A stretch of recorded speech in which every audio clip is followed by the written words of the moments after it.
Hi, my name is Julia. Thank you so much for joining. Today, we are going to be accessing that limitation that we might have in our head that says that we're not flexible or that we can't get into yoga because insert self-dialogue. And today we're going to be showing and demonstrating some easy ways to get into some postures with using a chair or other household items. I also would love to introduce Sophie, who's here today.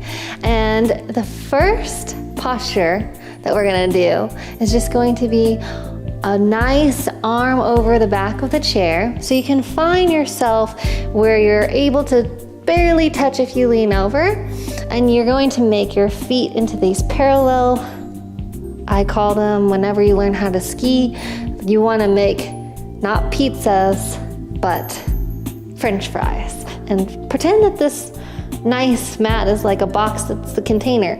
Obviously, I'm hungry. So we're gonna inhale the arms up through center. Take a deep breath, feel this expansiveness. Soften the shoulders and exhale over.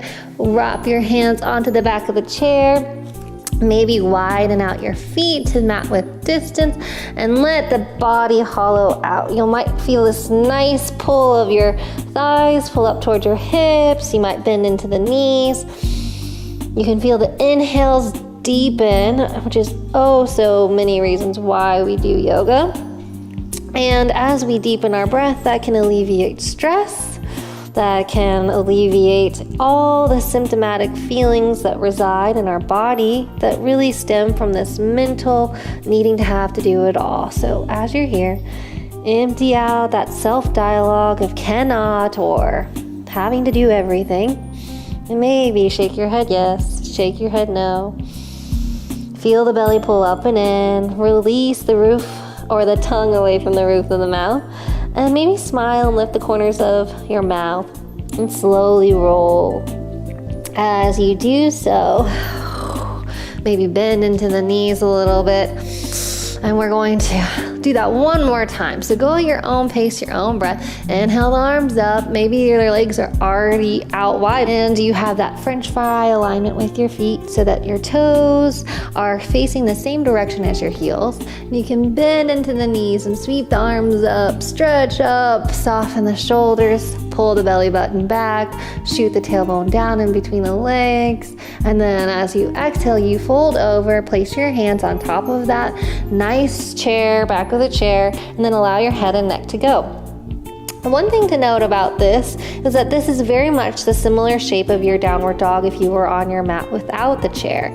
So you want to adopt those same fundamental principles of your downward dog. So maybe micro bending into the elbows, leaving the shoulders and the neck, and then maybe bending a little deeply into the knees.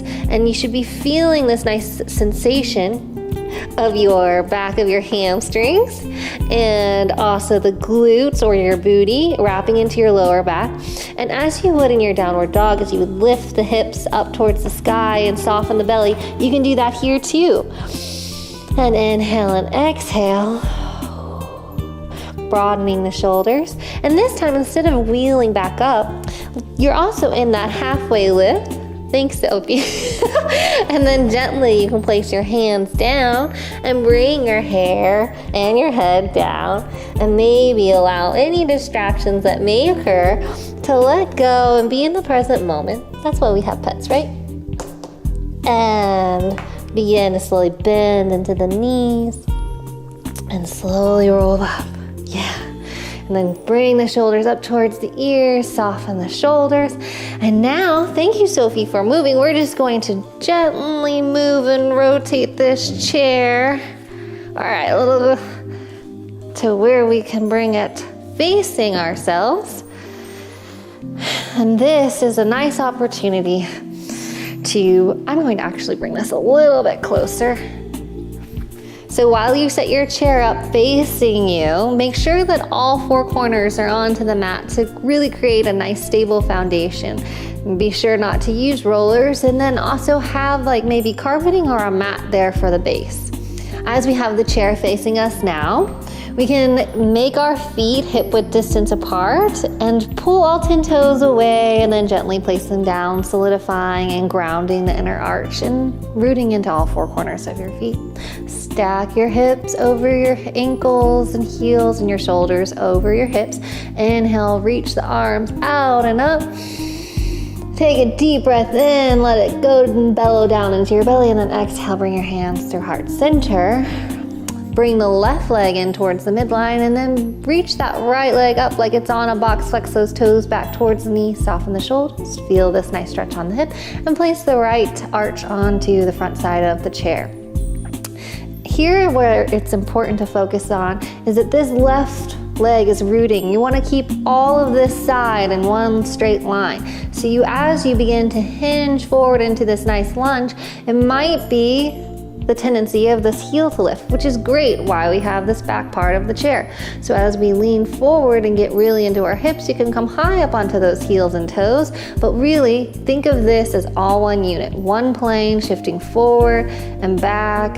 So it's not this dumping in or moving into this chair-like posture. It's about finding the sensation into your hips as you internally rotate this left thigh and internally rotate this right thigh, and feel this nice elongation onto your side body on the left side. If it feels good to reach this left arm out and then maybe even hinge it over to the side to get a side body stretch, feel free to do whatever feels good, and then exhale it back down. Take a moment here. This is the same exact posture as your high lunge, or even maybe your warrior one with your foot and your heel glued down to the mat behind you. As you begin to come out of the posture, you can even bring your heel of your right leg to just get this nice little recalibration and get a back hamstring stretch, kind of like a half splits, but we'll go into that a little deeper. But what I'd like for us to do is just bend slightly and then pivot onto the left foot. You can outreach that right leg and reach those arms up and be here. This is very much like a tree pose, or with your toe out wide, coming into a wide-legged, almost extension on the side, but feel really good and strong in the left side of your body. And then you can bend into the right leg, and as you hinge forward, this is like your warrior two. You just are using this chair as additional support. This left foot is to a parallelness of your back of your mat, or a 90-degree angle, and allow the hips to move down towards the floor rather than over this left back leg or way protruding over to the right. Find an equal balance that you can lift all 10 toes away from whatever it is that they're using to ground, and then inhale the arms up through center. And then maybe reach this arm, elbow down to side angle, getting a stretch from the outside left side of your body. Noticing if you're crunching into the right side, suck it all in and then extend. Here we go, maybe look up towards those fingertips and then back through center.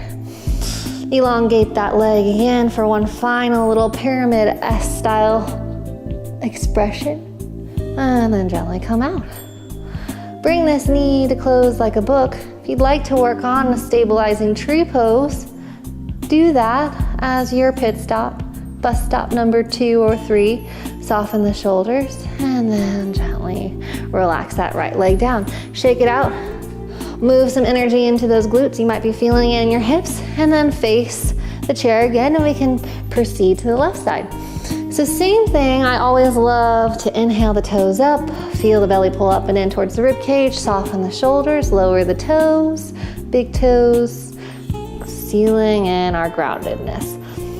Then inhale the arms up through center, soften the shoulders, and then exhale the hands down through the heart space. Feel the thumbs into the heart as we begin to inhale the left leg up through center, and then place the left arch onto the chair. Keep all of this in one plane, so as you begin to hinge forward, you feel this nice little lunge, and then you can outreach the hands towards the back of your chair. And if your back of your chair is lower or higher, just proceed with any type of modification that you need. Maybe that means bringing the arch maybe towards the middle of your mat, or middle of your chair rather, and then softening the shoulders. Do whatever by using these kind of prop sizes that suits your practice best. And then come high up onto your toes, hinge the hips forward. You'll be feeling it on the back of your calf. Yep, I do. And then as you begin to slowly come out and settle down that heel, you can begin to elongate this left leg. Square the hips towards the chairs. If you are facing it, pull the belly button down and then back towards the spine. Square off the hip. And then as you're ready, you can pivot onto the right heel, and if you need to bend that knee to protect it, please do. Flex those left toes, open up, inhale the arms up, and then maybe bring them over to the side. Side body stretch on the right side. It feels so good to open up that shoulder and look over a little bit past your fingertips into your big thumb, and then inhale back up through center. Allow yourself to regain balance and stability, and then bend into the left knee, and then kind of hinge the hips forward like you would in your warrior two. The nice thing about these chairs and these props that we have in our home is that we're getting that same sensation, we're activating the same muscles, it's just we're bringing the floor up to meet us rather than us dumping into those maybe problem areas that might feel a little confrontational. Another great thing of that downward dog variation with our chair, if you have wrist issues or if you feel that you kind of need an alternative of not being so rooted into the floor, these are nice, upright, easy, assisted postures and poses.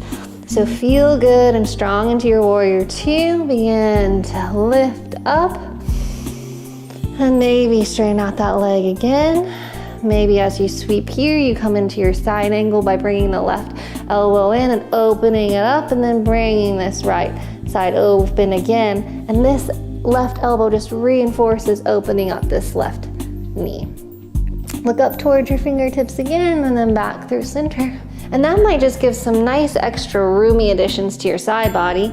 And you can begin to outstretch, straighten this left leg, stack the hips forward towards the side, softening the shoulders. And then as you bend into it just a little bit, you can close the leg or the knee like a book, and then come into a tree variation like you did on the opposite side. Just make sure that the heel of your left foot is somewhere plugged in, not on the knee, but above or below. So for bus stop number one, kickstand the heel, recalibrate the hips towards the side. Feel good and steady. You might be feeling some shakes in the upper part of your legs and glutes. Release, and then tighten. And then if you'd like to move further, bus stop number two would be here. And bus stop number three, as you flex those toes back towards the knee, could be here. And then allow yourself to feel stable on the back right, left leg. Or back right leg. There we go. And then as you want, you can close the leg like a book, shake it out, maybe shimmy, do what you need. And for our final, getting into our chair facing here in front of us, we're going to do the half honeymoon, half splits. We kind of touched on it briefly earlier before, but I really want to show you some just nice variations. You can bend the knee, but make sure your feet are facing the chair too, remembering that French fry analogy, bending into the knees deeply and inhaling, reaching the arms up. This time as we stack our hips and place our knee onto the box, soften the shoulders and pull the belly button back towards the spine, push the heel into the chair. And this is bus stop number one. You should be already feeling this this sucking and pulling up into the hip, softening the shoulders. And then as you like, you can begin to kind of reach. Oh my gosh, it's almost like, I feel like this is like when you're watching a horror movie and you're like, I need to hold someone's hand, and you can like kind of reach, and if you need, you can bring your hands down towards the front. So feel this right hip wanting to graze towards that chair, but then pulling it back, using those muscles, sucking the belly in, flexing the toes. Oh my goodness, you should be feeling it on the back sides of your knee. You're just strengthening these ligaments that really help prevent and protect yourself from ACL, LCL, MCL tears, even some like kind of hernia stuff in your hip flexor. And then you can bend into the right leg again, come forward, maybe bend both knees, and then gently release. bringing the legs back, and then maybe shooting out that leg back behind you, leveling off the hip, bringing it back and pedaling it out. If you'd like to flow first, just like a very vinyasa style-esque of sweeping the arms up, exhaling, folding forward. The nice thing here is when you halfway lift, you have your chair, you can feel very much similarly this shorter stance of that back of the chair downward dog variation, right? And then you can broaden the chest and breathe into the middle part of your back, your upper back, and then drop the head and neck and slowly come up into a ragdoll. Oh, my toe like that. And then inhale, sweep the arms up. Stack the left leg onto a box. Outreach the heel into the middle of the chair. And as you exhale, you hinge at the hip and you fold forward. And reach for the back so you can feel it into the hip and the glute. So as you're reaching, you're like, oh, this is intense. Back of my knee. Okay, it's chatting. This internal thigh on my right leg is chatting too. And then you can place the hands onto the back of, or the front side of the chair, and you still might be feeling those sensations just as you inhale. I might be talking fast. Exhale, see if you can soften and quiet that little voice inside your head that this is too much and you're not capable, and see if you can test those cannot phrases in your head. And then notice that the body kind of lets go on its own. It's like, okay, we're not dying here. And notice that can be adjusted all over the body. And as you slowly bend into the left leg, come high up onto the back right toes, and bend into both knees. And bring that left leg back. Maybe you fold forward and come all the way up. Feels good, maybe curtsy. Yeah. Ooh. And then come to facing the chair again, however you'd like. Okay, as we begin to get into our legs and you feel the blood flow rushing through, I'm going to go ahead and take a gentle seat on this chair. I welcome you to do the same, or to take a shavasana where you're sprawled out onto the mat and reaping all that nice juicy goodness of your movement. And I want to share a nice secret that I tell all my students about flexibility. The secret that I tell all my students is that flexibility is not merely about the body. The mind has so much to play and to do with it. The mental hemisphere is often the thing that is our limitation, that tells us what we can and cannot do. But really the breath, the actual physical breath of breathing in the postures, really opens the floodgates of the limitations that we set and we place upon ourselves. So here in yoga, with myself or any other place that you choose to have movement, if you think that you cannot, you cannot. And if you think that you can, you can. Just when you can, I invite you to breathe through it and take it one step at a time. You are enough, you are whole, and all the things that you seek outside yourself are well within your grasp. So I invite you to take your time to breathe and to meet me back here whenever you're able. I hope that you come back to this video and reference it as many times as you'd like, so that when you come into these stretches and there might be a point of confrontation, that you can breathe through that and that you can feel a sense of calm and confidence and peace at the end of your practice, rather than the contrast of how you began your practice and came to your mat or your chair, whatever it is that you are using. So thank you so much. I look forward to seeing you next time. We at WellnessPlus specialize in all things health and wellness, ranging from yoga and fitness to massage and ASMR. Whether you are looking to target specific areas of tension or want to enhance your general self-care routine, we provide the tools you need to feel better, look better, and live better. We have courses for every level, whether you're just starting out or you're a seasoned pro. Our courses provide a wide range in difficulty to accommodate your evolving flow. Welcome back to Yoga with Jess. We are going to break down some really essential postures. We are going to rock out with some of the most essential ab exercises that you need to have the abs that you've always dreamed of. I've blended techniques to help you connect with students, and you can be a rock star teacher. WellnessPlus is available on your phone, tablet, or TV. Join WellnessPlus today and get your first 7 days free.